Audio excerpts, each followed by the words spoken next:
آج کا جو امپورٹنٹ ٹاپک بعد میں شامل کیا گیا وہ سب ٹاپک نمبر 7 ہے، رمضان مبارک کے آخری 10 دن کے اعتکاف سے متعلق صحیح فقہی احکام و مسائل۔ اعتکاف کا ٹاپک ایسا ہے کہ اس پہ آپ کو عموماً فقہی احکام و مسائل کے حوالے سے زیادہ تر جعلی باتیں عوام میں جو مشہور ہیں وہ ملتی ہیں، اور صحیح الاسناد احادیث کی روشنی میں بہت کم اس کے اوپر کام کیا گیا ہے، لہٰذا میں نے ارادہ کیا کہ اس ٹاپک کو بھی ایک انٹلیکچوئل طریقے سے ریکارڈ کروا دیا جائے۔ بھائیو، عربی زبان میں اعتکاف کہتے ہیں چمٹ جانے کو، یا سمجھ لیں دھرنا دینے کو۔ یہ پاکستان والا دھرنا نہیں ہے، اللہ کی بارگاہ میں دھرنا دینا۔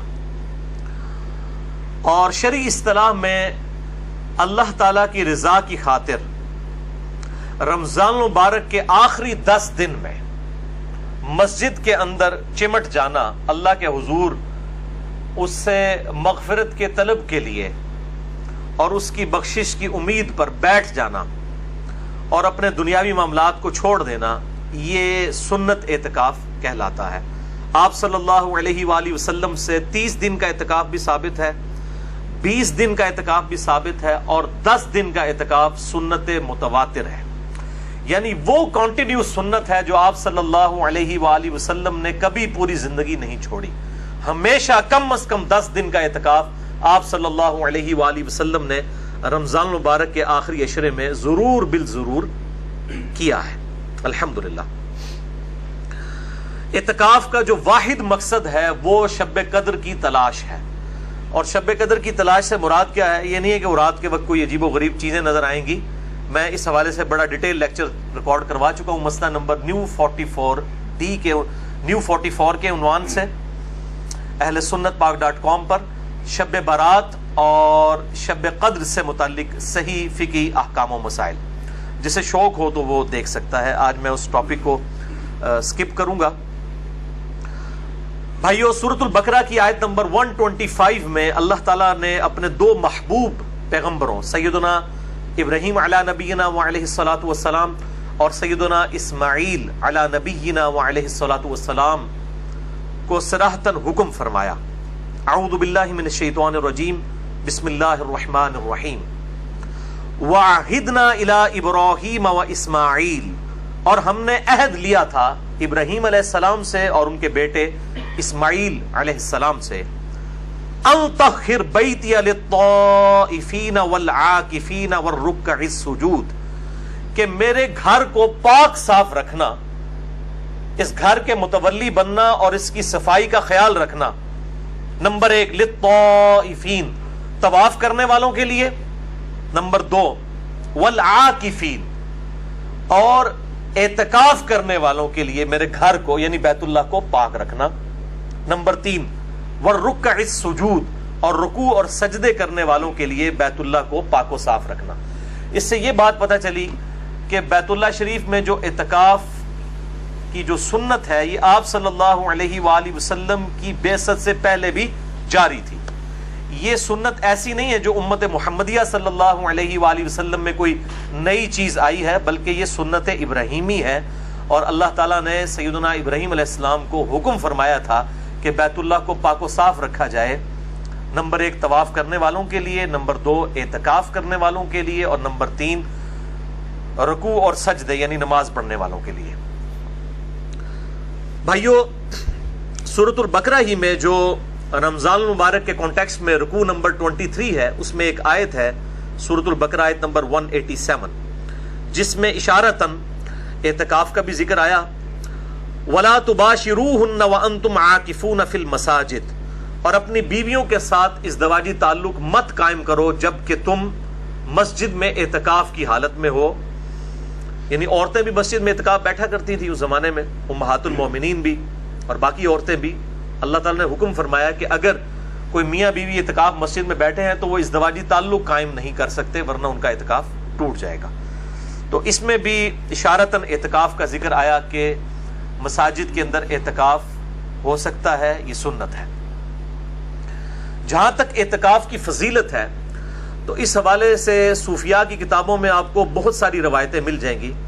کیمیاء سعادت کے اندر، تذکرۃ الواعظین کے اندر اور کتابوں کے اندر، لیکن ان میں سے کوئی بھی اصول محدثین پر مضبوط روایت نہیں ہے. اسی لیے کیٹاگوریکل ڈیسیژن ہے محدثین کا رحمہم اللہ اجمعین کہ اعتکاف کی فضیلت کے اوپر، کوئی پرٹیکولر فضیلت کے اوپر کوئی بھی صحیح حدیث روئے عرض پہ موجود نہیں ہے.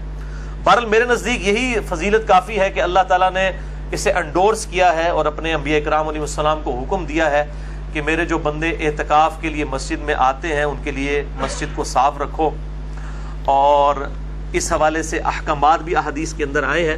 تو یہ خود بہت بڑی فضیلت ہے کہ انسان دنیاوی معاملات کو چھوڑ کر پورے پیشن کے ساتھ، پوری ڈیڈیکیشن کے ساتھ اللہ تعالیٰ کی بارگاہ میں حاضر ہو جائے.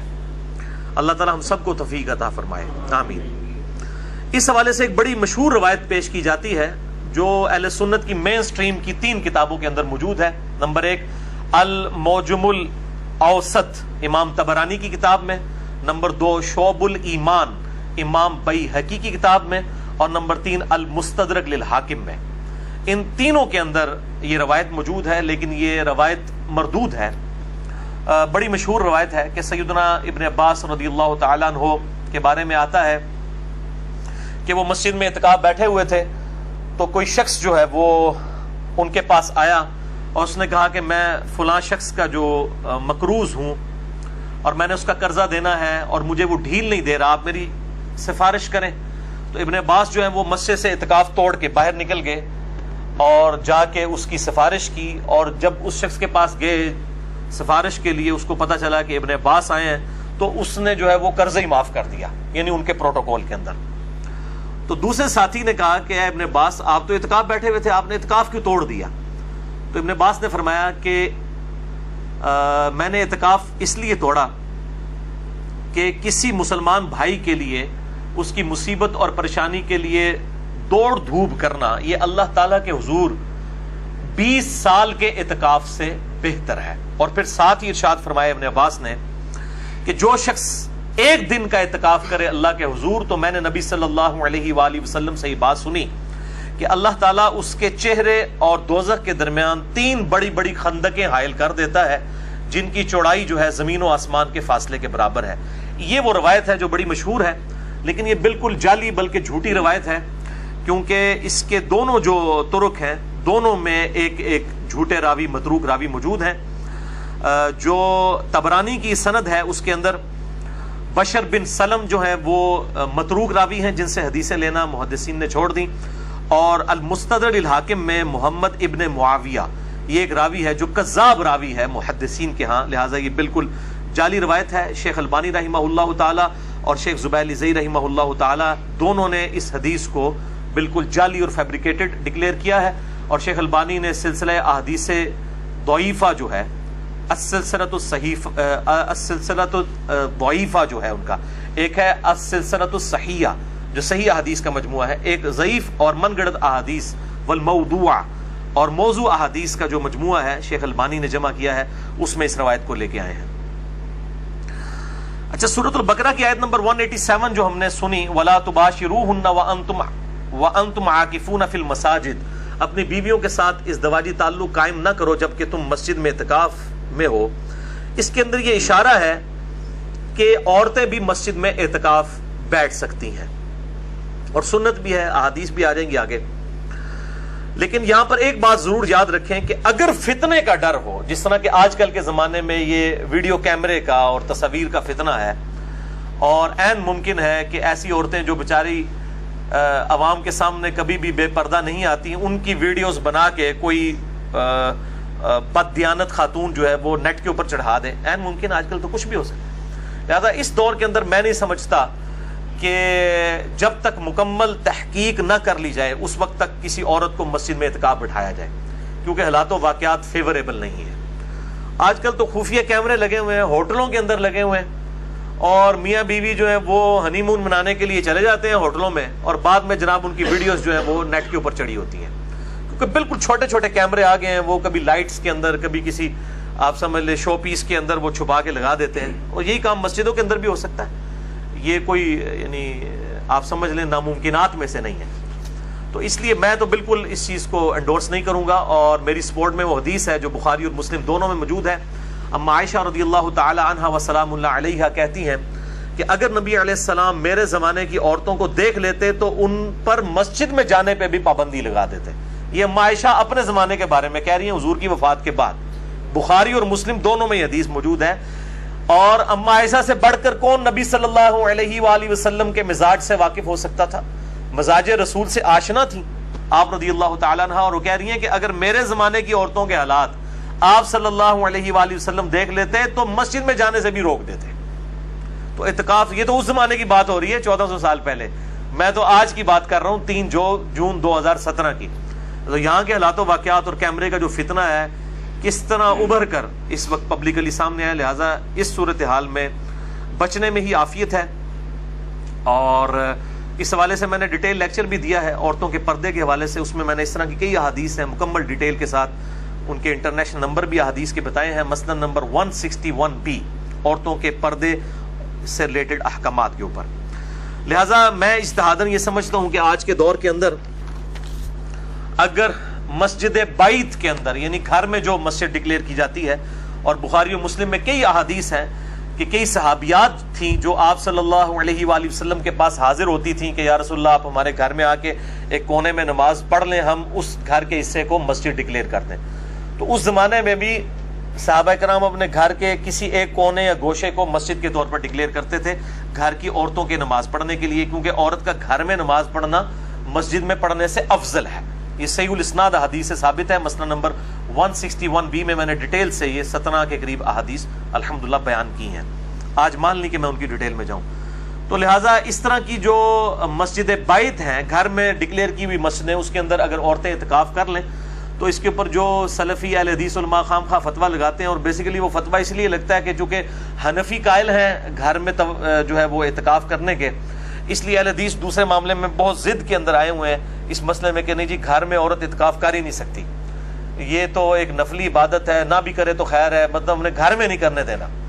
تو اب جب مسجد کے اندر حالات و واقعات ایسے نہیں ہیں، اور نبی علیہ السلام نے عورتوں کو ترغیب دلائی ہے کہ وہ گھروں کے اندر نماز پڑھیں، اور بخاری مسلم میں حدیث ہے مردوں کے لیے بھی فرض کے علاوہ نفلی نماز جو ہے وہ گھر میں پڑھنا افضل ہے، تو گھر میں تو مسجد بیت ہونی چاہیے، اس کے اندر اگر عورتیں اعتکاف کر لیتی ہیں تو میرا خیال ہے اس میں کوئی حرج نہیں ہے۔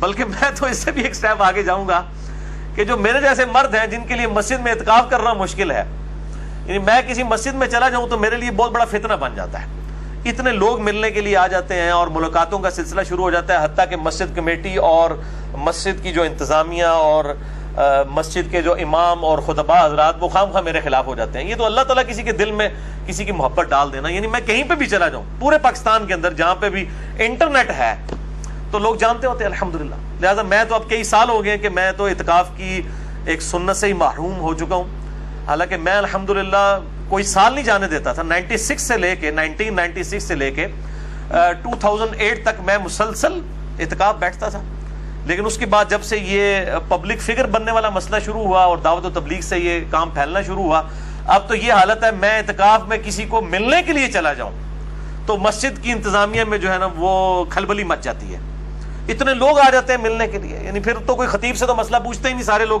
میرے پاس آ جاتے ہیں۔ بلکہ میرے لیے تو بڑا مشکل ہو گیا، کسی اڈے کے اوپر چلا جاؤں، پبلک ٹرانسپورٹ میں یہ سفر کرتا ہوں، اپنے پاس تو ایک موٹر بائک ہے میرے پاس صرف، تو مطلب بڑا مشکل ہو جاتا ہے میرے لیے مینج کرنا، اور پھر مسجد میں 10 دن کے لیے کہیں بیٹھ جاؤں تو یہ تو مولوی میرا جو ہے کچھ عمر نکال کے تو وہاں سے تو میرا جو ہے وہ جنازہ ہی اٹھے گا، تو بڑا مشکل ہو گیا۔ تو اس طرح کے مرد جن کے لیے اس طرح کی صورتحال بن جائے وہ بھی پھر گھروں کے اندر ہی اعتکاف کریں، اگر انہوں نے اصل مقصد تو یہ ہے کہ آپ نے کنسنٹریشن کے ساتھ اپنا وقت اللہ کے لیے دینا ہے۔ واللہ اعلم۔ میرے بھائیو، اعتکاف دنیا کی کسی بھی مسجد میں ہو سکتا ہے، چاہے وہ جامع مسجد ہو یا غیر جامع مسجد ہو۔ اب غیر جامع مسجد ہوگی تو پھر جمعہ پڑھنے کے لیے معتکف جو ہے وہ نکل کر دوسری مسجد میں آئے گا اور پھر فوراً واپس بھی آ جائے گا۔ یہ جو میں بول رہا ہوں کہ کسی بھی مسجد میں اعتکاف ہو سکتا ہے، یہ بھی بہت بڑا ایشو ہے، کیونکہ شیخ البانی رحمہ اللہ تعالی، اللہ تعالیٰ ان کی غلطیاں معاف کرے، انہوں نے یہ فتویٰ دیا تھا کہ 3 مسجدوں کے علاوہ اعتکاف کسی مسجد میں کرنا حرام ہے، اور ایک جعلی روایت تھی جس کو انہوں نے صحیح سمجھا اور اس کے اوپر ایک پوری ڈاکٹرائن کھڑی کر دی۔ وہ روایت السنن الکبریٰ امام بیہقی کی کتاب میں ہے، اور اس کے الفاظ یہ ہیں کہ آپ صلی اللہ علیہ وآلہ وسلم نے فرمایا 3 مساجد کے علاوہ کسی مسجد میں اعتکاف مت کرو۔ نمبر 1 مسجد الحرام یعنی خانہ کعبہ شریف، نمبر 2 مسجد نبوی، اور نمبر 3 بیت المقدس یعنی مسجد اقصی۔ لیکن یہ روایتی جعلی ہے، اس میں سفیان بن عیینہ مدلس ہیں اور ان سے روایت کر رہے ہیں اور سما کی تصریح کوئی نہیں ہے، لہذا شیخ زبیر لزئی رحمہ اللہ تعالی نے اس معاملے میں شیخ البانی کے اوپر گرفت بھی کی اور اس روایت کو جعلی ڈکلیئر کیا۔ اب یہ دیکھ لیں یہ روایت قرآن کے بھی خلاف ہے، کیونکہ قرآن پاک میں تو کیٹاگوریکل مینشن ہوا کہ جب تم مسجدوں میں اعتکاف کرو، وہاں پر یہ نہیں آیا کہ 3 حرم کے اندر اعتکاف کرو، وہ جرنل آیا سیگا، لہذا دنیا کی کسی بھی مسجد میں اعتکاف ہو سکتا ہے۔ یہ تفرد ہے شیخ البانی کا، امت کا اجماع اس کے بالکل خلاف ہے، امت کا اجماع ہے اس معاملے میں کہ اعتکاف کسی بھی مسجد کے اندر کیا جا سکتا ہے الحمدللہ۔ البتہ اس کانٹیکسٹ میں وہ حدیث بالکل ٹھیک ہے جو بخاری اور مسلم دونوں میں ہے، اور مشکات میں اس کا نمبر ہے 693 کہ آپ صلی اللہ علیہ وآلہ وسلم نے فرمایا 3 مسجدوں کے علاوہ کسی اور مسجد کی نیت سے، ایکسٹرا آرڈنری ثواب کی نیت سے اونٹوں کے کجاوے مت کسو۔ نمبر 1 مسجد حرام، نمبر 2 مسجد اقصی یعنی بیت المقدس، اور نمبر 3 مسجد نبوی۔ وہ حدیث بالکل ٹھیک ہے کہ ایکسٹرا آرڈنری ثواب کی نیت سے کہ فلاں مسجد میں جا کے نماز پڑھوں گا تو مجھے زیادہ ثواب ملے گا، یہ نیت صرف 3 مسجدوں کے لیے ہو سکتی ہے۔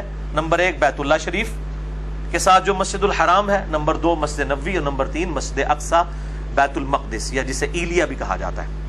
وہ حدیث بالکل ٹھیک ہے، لیکن اعتکاف دنیا کی کسی مسجد میں ہو سکتا ہے۔ ظاہر ہے اسلام تو ایک یونیورسل دین ہے پوری دنیا کے اندر۔ اب یہ تو نہیں ہے کہ پاکستان کے لوگوں نے اعتکاف بیٹھنا ہے تو اب وہ ویزا لگوا کے تو جو ہے وہ سعودیہ جائیں، اور یہ تو بڑی مصیبت کھڑی ہو جائے گی۔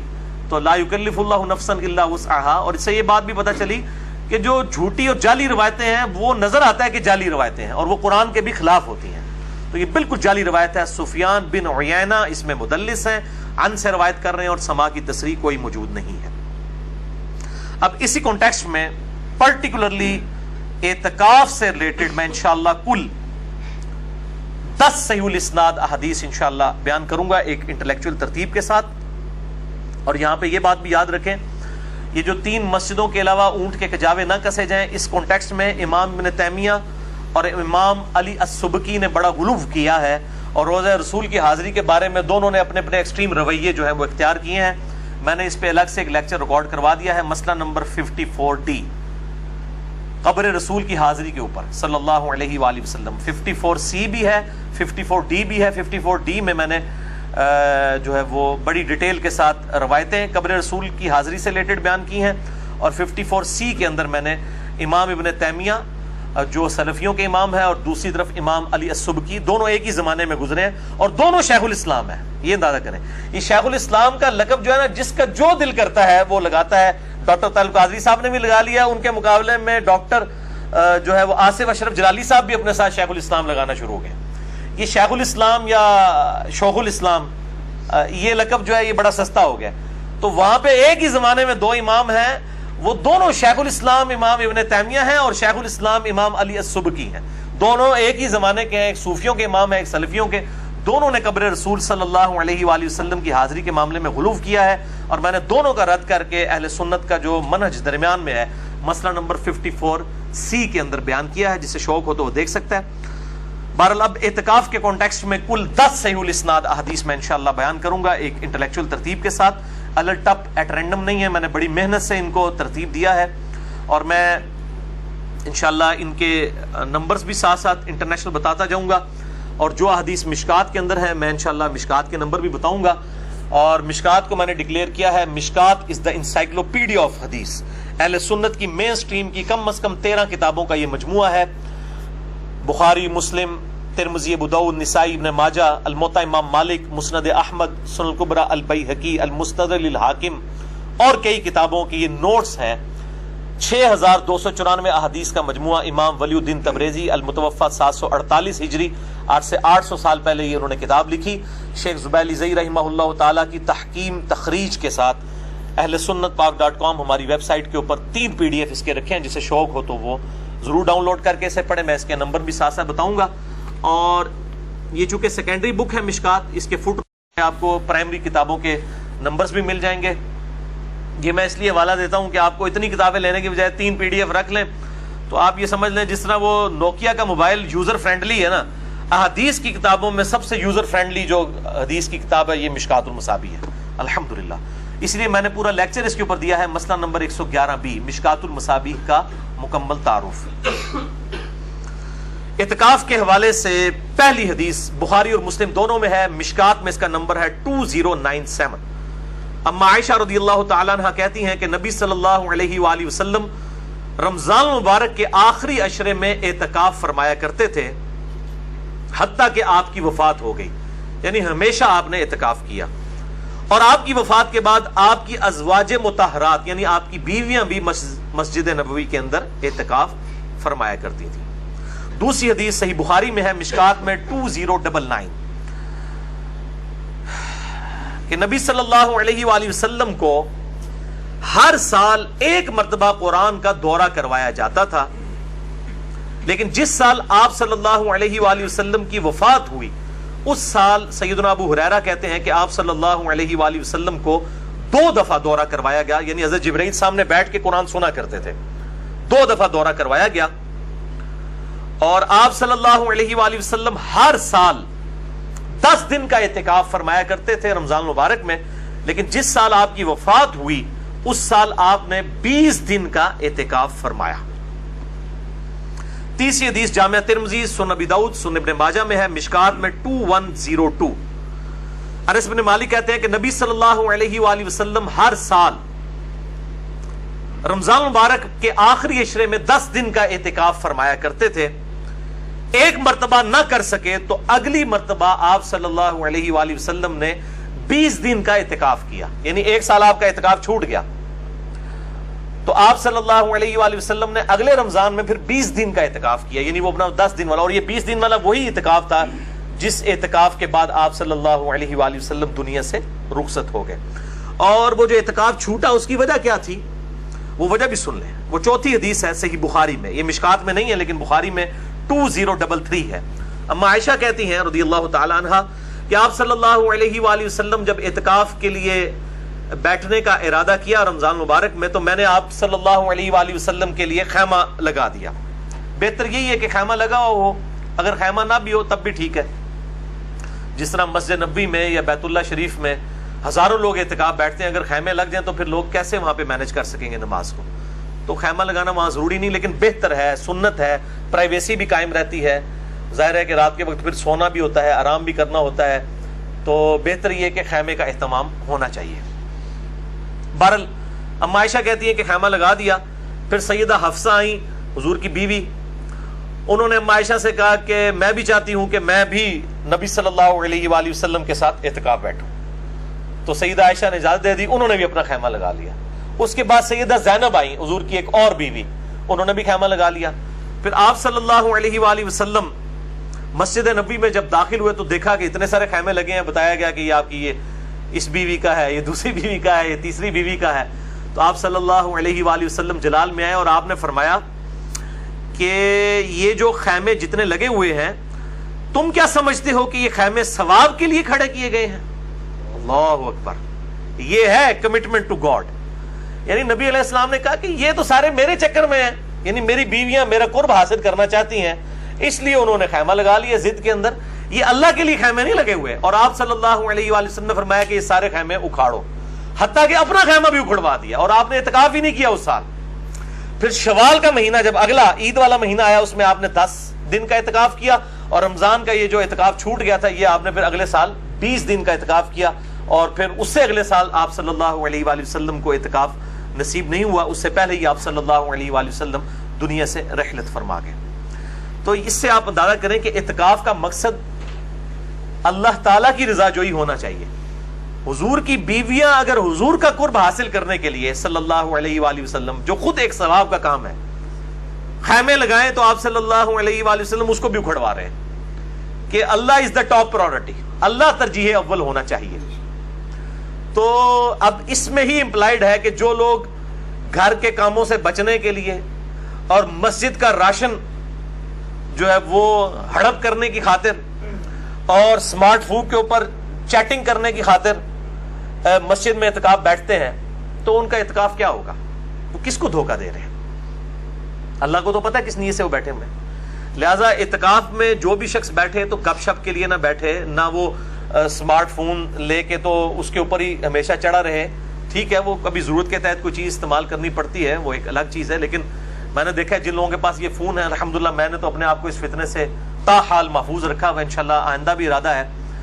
تو وہ اس فتنے کا پھر شکار ہو جاتے ہیں، وہ ہر وقت پھر اسمارٹ فون کے اوپر ہی رہتے ہیں، اور مسجد کا اعتکاف بھی وہ گپ شپ میں گزرتا ہے. اور پھر یہ ایک پہلو ہے اس اعتکاف کا، اس کے ساتھ کئی اور ڈینجرس پہلو جو مسجد کے اندر اعتکاف کے حوالے سے جڑے ہوئے ہیں وہ بہت خطرناک ہے. مطلب میں نے خود اعتکاف کئی دفعہ کروایا 1999 میں. آج آپ دیکھ لیں 3 جون 2017 ہے، تو میں آج سے 18 سال پہلے کی بات کر رہا ہوں. میں نے باقاعدہ یعنی ایک بہت بڑے لیول کا اعتکاف جس میں کم از کم 400-500 لوگ بیٹھے ہوئے تھے.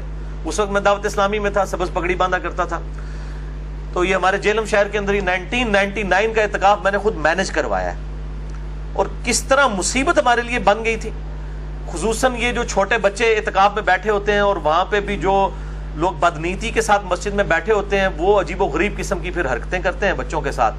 حتیٰ کہ یہ صورتحال ہو گئی تھی کہ ہم رات کے وقت لائٹیں آن کر کے سلاتے تھے سب کو. یعنی 400-500 بندہ مسجد میں سویا ہوا ہے، مسجد میں، اور ہمیں یہ ڈر ہے کہ ان لوگوں کے فتنے سے بچوں کو بچایا جائے، تو لائٹیں آن کر کے رات کے وقت سلایا جاتا تھا. اور یہ میں مطلب ایک کسی خاص مکبہ فکر کی نہیں بات کر رہا، تمام طرف یہی حال ہے الا ماشاء اللہ. اور باقی مطلب جو ہے وہ اعتکاف بیٹھ کے بھی لوگ، یعنی اگر ان سے پوچھیں کہ وہ قسم اٹھا کے کہیں کہ انہوں نے 10 دن کے اندر 5 کی 5 نمازیں تکبیر اولیٰ سے پڑھی ہوں، تو آپ کو حیرانگی ہوگی کہ معتکف جو حضرات ہیں انہوں نے بھی نہیں پڑھی ہوں گی 5 کی 5 نمازیں تکبیر اولیٰ سے مسجد کی پہلی صف میں. اعتکاف والے بھی اگر مسجد کی پہلی صف میں تکبیر اولیٰ سے نماز نہ پڑھیں تو پھر باقی کس سے آپ امید کر سکتے ہیں کہ وہ باہر سے آ کے تو پہلی صف میں نماز پڑھے گا، جس کو کام ہی کوئی نہیں سوائے نماز پڑھنے کے. ان کی حالت ہے. تو اس حوالے سے بڑی جو ہے وہ خطرناک چیزیں بھی ہیں. اعتکاف میں نہیں سمجھتا کہ چھوٹے بچوں کو اعتکاف بٹھایا جائے، بہت چھوٹے بچوں کو، اور ایسی جگہ پہ اعتکاف بیٹھیں جہاں پر یعنی علم دین کے حوالے سے کچھ سیکھنے کا موقع ملے، کچھ سیکھنے کا، ضرورت سے زیادہ نہیں. بعض مسجدیں ایسی ہیں جہاں فجر کے بعد بھی درس، زور کے بعد بھی درس، مطلب ایک دن کے اندر اتنے درس ہوتے ہیں کہ وہ بندے جو بیچارے اعتکاف والوں کو تو مجبوراً وہ درس سننا پڑتا ہے. وہ تو باہر نکل کے بھاگ بھی نہیں سکتے، اٹھ بھی نہیں سکتے. اگر اٹھ کے اپنے خیمے میں بھی چلے جائیں تو ان کو کئی لوگ ہیں جو ٹونٹ کریں کہ جناب اعتکاف بیٹھے کروں، اعتکاف بیٹھنا ہے درس ہی جو نہیں بہندے، تو ان بیچاروں نے تو مجبوراً بیٹھنا ہوتا ہے. تو اجتماعی اعتکاف جہاں پہ بھی ہو رہے ہیں وہاں پہ بھی خیال کرنا چاہیے کہ بس اتنا ہی اجتماعی اعتکاف کا فائدہ اٹھائیں کہ کسی کو علم دین کے حوالے سے کوئی چیز ملے، بجائے کہ وہ مترفر ہو کر اٹھے. اور اسی طریقے سے لوگ اعتکاف کے اندر کہتے ہیں جی میں 3 قرآن ختم کر دیتے، میں 4 قرآن ختم کرتے ہو، پائی کوئی قرآن ختم نہ کرو، خدا دا نہ جائے، پامیں ایک سپارہ ہی پڑھ لو، لیکن کم از کم ترجمے کے ساتھ قرآن حکیم کو ضرور پڑھیں. اعتکاف والوں کے پاس ٹائم ہوتا ہے، کم از کم ایک دفعہ وہ یعنی اس چیز کے اوپر امفسائز کریں کہ ہمارا رب ہم سے کیا چاہتا ہے. تو وہ صرف عربی پڑھنے سے نہیں ہوگا بلکہ اس کا ترجمہ بھی پڑھا جائے. اسی طریقے سے صلاۃ و تسبیح کا بھی اہتمام کیا جائے اور انڈیویجول لیول کے اوپر کریں. باقی اگر کوئی جماعت کے ساتھ بھی اعتکاف والے بغیر اعلان کے جماعت قائم بھی کر لیں نفلی نماز کی، بخاری مسلم میں ثابت ہے نفل کی بھی جماعت ہو سکتی ہے، اعلانیہ نہ ہو. یعنی وہ اس طرح اشتہار لگے ہوتے ہیں فلاں مسجد میں اعتکاف کی جماعت اتنے بجے ہوگی صلاۃ و تسبیح کی، وہ غلط ہے. باقی اعتکاف والے اگر جماعت کروا لیتے ہیں نفلی نماز کی تو بخاری مسلم میں ثابت ہے آپ صلی اللہ علیہ وآلہ وسلم نے نفلی نمازوں کی بھی جماعت کرائی ہے. بلکہ خود قیام اللیل جو تراویح ہے جسے ہم کہتے ہیں عرف عام میں، یہ بھی تو نفلی نماز کی جماعت ہے. تو یہ درست ہے. میں اس حوالے سے کافی دفعہ گفتگو کر چکا ہوں کوسچن آنسر سیشن مسئلہ number 110 A B C D E F کے اندر الحمدللہ. 5ویں حدیث بھی بخاری اور مسلم دونوں میں ہے، مشکات میں 2104 کہ نبی صلی اللہ علیہ وآلہ وسلم جب اعتکاف کا ارادہ فرماتے تو فجر کی نماز پڑھ کے خیمے میں داخل ہوتے تھے 20 رمضان المبارک کو. لیٹ سے لیٹ بھی آپ 20 رمضان کی مغرب سے پہلے غروب آفتاب سے پہلے مسجد میں جا سکتے ہیں.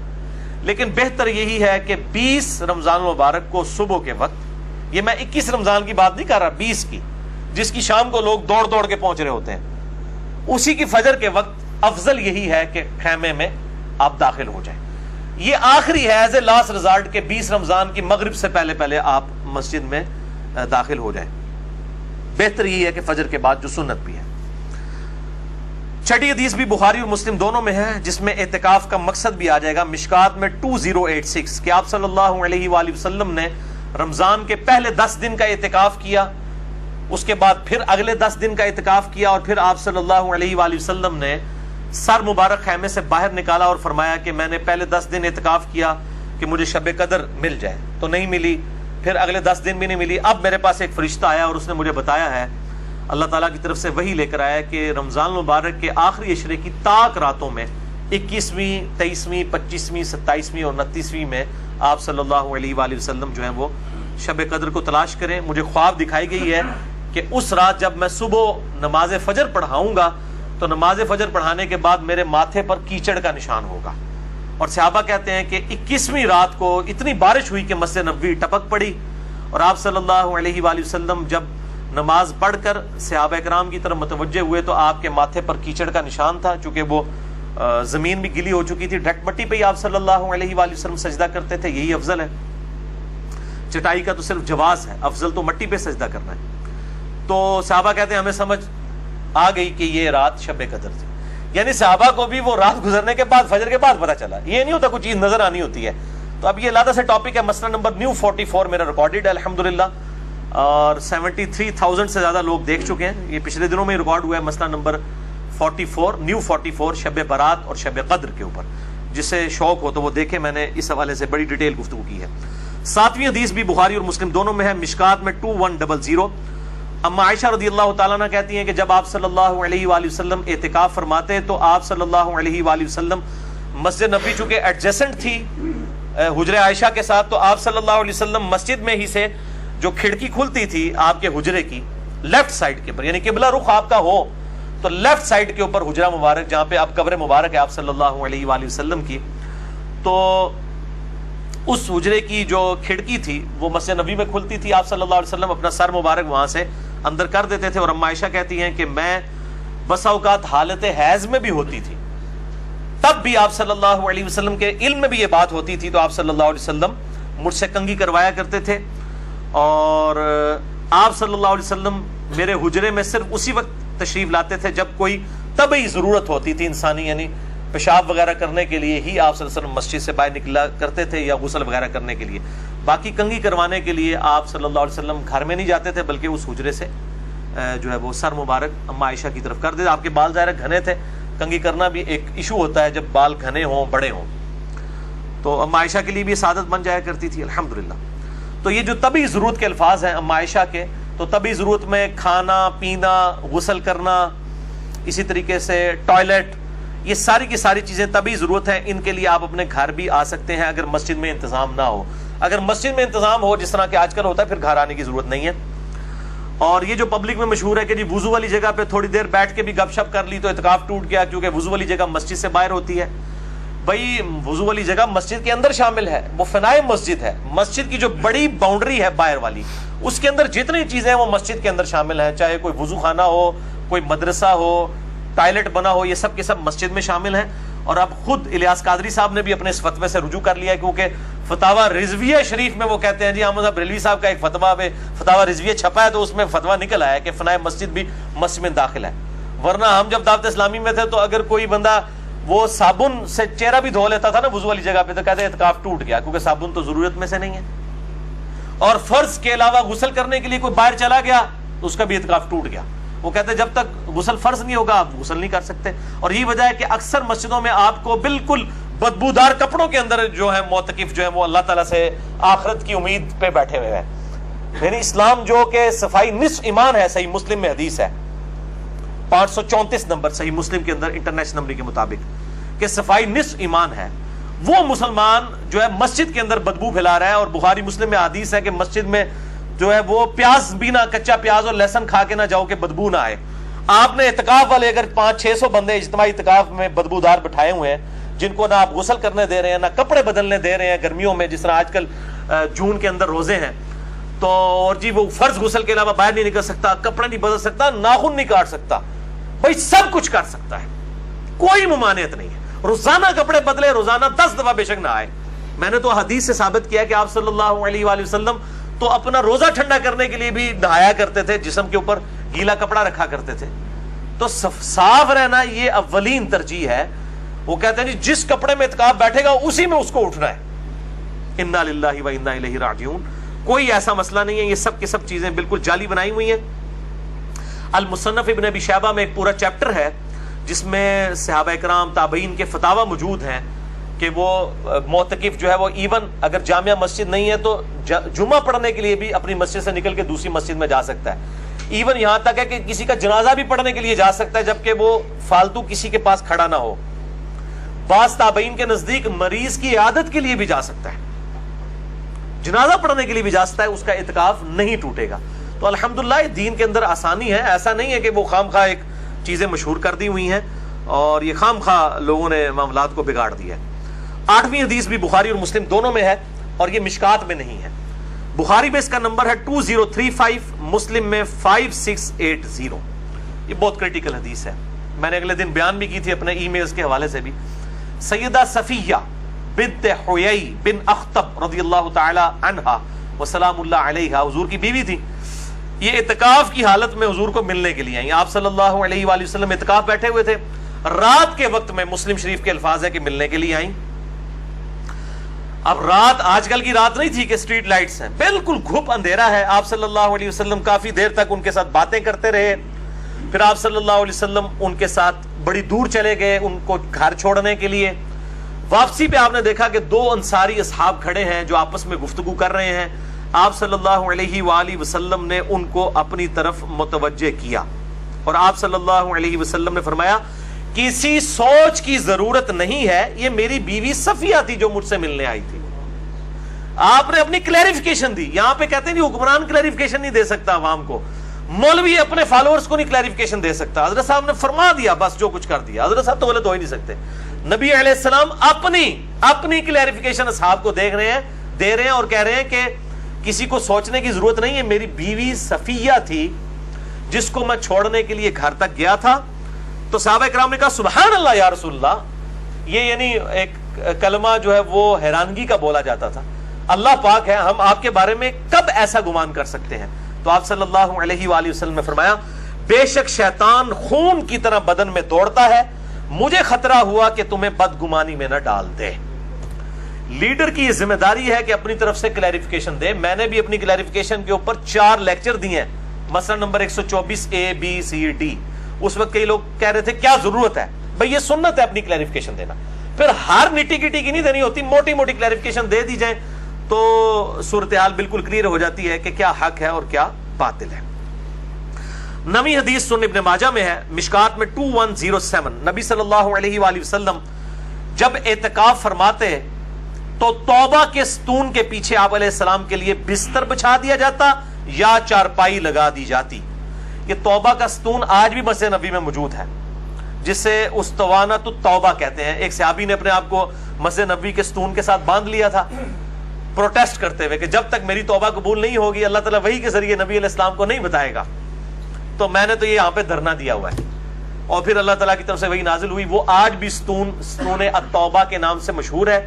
مسجد نبی کے کچھ ستون آپ کو علیحدہ سے جو سبز جالیاں ہیں ان کی طرف نظر آئیں گے. ایک تو سنہری جالیاں ہیں وہ قبلہ رخ کی طرف ہے, ایک لیفٹ کے اوپر جو ہے وہ آپ قبلے کی طرف آپ کا چہرہ ہو تو محراب جو نبی صلی اللہ علیہ وسلم کا محراب ہوا کرتا تھا وہ اب تو انہوں نے بیچ میں لیا ہوا ہے, مسجد میں 4-5 صفیں آگے شفٹ ہو چکے ہیں بلکہ اس سے بھی زیادہ. لیفٹ سائڈ کے اوپر جو ہے گرین کلر کی جالیاں ہیں ان کے پاس آپ کو علیحدہ سے جو ہے وہ ستون عائشہ بھی نظر آ جائے گا, ستون التوبہ بھی نظر آ جائے گا, مختلف ستون. تو وہاں پر آپ صلی اللہ علیہ وسلم کے لیے بستر بچھایا جاتا یا چارپائی لگائی جاتی. اس سے یہ بھی بات پتہ چلی کہ مسجد میں اعتکاف والا چارپائی بھی لگا سکتا ہے. بعض لوگ ہیں جن کو کمر کا ایشو ہوتا ہے, اب یہ اگر وہ بیچارے اپنی چارپائی اٹھا کے مسجد میں لے جائیں تو ہو سکتا ہے یہاں تو علماء اس کو بڑا معیوب سمجھے, شاید اس کو نکال ہی دیں کہ مسجد ہے کہ تو اتنے کے بیڈ لا لے اپنا آ کے, ہو سکتا ہے. تو یہ سنت ہے, چارپائی بھی لگائی جا سکتی ہے مسجد کے اندر, لیکن یہ نہیں ہے 500-600 بندہ اعتکاف بیٹھا ہے اور سب چارپائیاں اٹھا کے آ جائیں, نمازی تو پھر باہر ہو جائیں گے. یہ دیکھا جائے گا کہ مسجد کی اپنی صورتحال کیا ہے. تو ایسی مسجد کے اندر پھر اعتکاف میں بیٹھے اگر چارپائی والا جہاں پہ لوگ کم ہو تو چارپائی بھی لگائی جا سکتی ہے. آخری اور 10ویں حدیث صحیح بخاری اور مسلم میں دونوں میں ہے، مشکات میں 2101. سیدنا عمر کہتے ہیں رضی اللہ تعالیٰ عنہ، میں نے عرض کیا اللہ کے محبوب صلی اللہ علیہ وآلہ وسلم، میں نے زمانے جاہلیت میں ایک جو ہے وہ نظر منت مانی تھی کہ میں مسجد الحرام میں 1 دن اور 1 رات کا اعتکاف کروں گا. تو آپ صلی اللہ علیہ وآلہ وسلم نے فرمایا اپنی نظر پوری کرو. اس سے یہ بات پتہ چلی کہ جو آپ منت مانتے ہیں اعتکاف تو وہ پورا کرنا واجب ہے. دوسرا 1 دن کا اعتکاف بھی ہو سکتا ہے. یہ عموماً ہمارے نفلی اعتکاف ہوتے ہیں نا، 27ویں کو لوگ آگے بیٹھ جاتے ہیں 3 دن کا اعتکاف، تو لوگ کہہ رہے ہوتے ہیں نہیں جی اعتکاف تو 10 دن نہیں ہوتا ہے. بھائی پورا مہینہ بھی اعتکاف ثابت ہے. جو میں نے شب قدر والی حدیث بیان کی تھی بخاری اور مسلم کے کانٹیکسٹ میں کہ آپ صلی اللہ علیہ وآلہ وسلم نے جو ہے وہ پہلے 10 دن اعتکاف کیا، پھر اگلے 10 دن کیا، پھر اگلے 10 دن، تو پورا مہینے کا اعتکاف کیا آپ صلی اللہ علیہ وآلہ وسلم نے. پھر وفات والے سال آپ نے 20 دن کا اعتکاف کیا. تو 1 دن کا اعتکاف بھی ہو سکتا ہے، وہ نفلی اعتکاف ہوگا. اور منت والا اعتکاف تو واجب ہے، وہ ضرور پورا کرنا ہے. باقی جو یہ سنت اعتکاف ہے، اگر کسی کو مجبوراً توڑنا پڑ جائے کسی مجبوری کی وجہ سے، تو پھر اس کی قضا دینے کی ضرورت نہیں. اگر کوئی قضا دینا چاہتا ہے تو بعض محدثین کے ہاں، ائمہ کے ہاں ملتا ہے کہ 1 دن 1 رات کا اعتکاف کر لے اور اس میں روزہ بھی رکھ لے تو اس کی قضا بھی ہو جائے گی. بہرحال نفلی جو عبادت ہے اس کی قضا کی ضرورت نہیں ہوتی.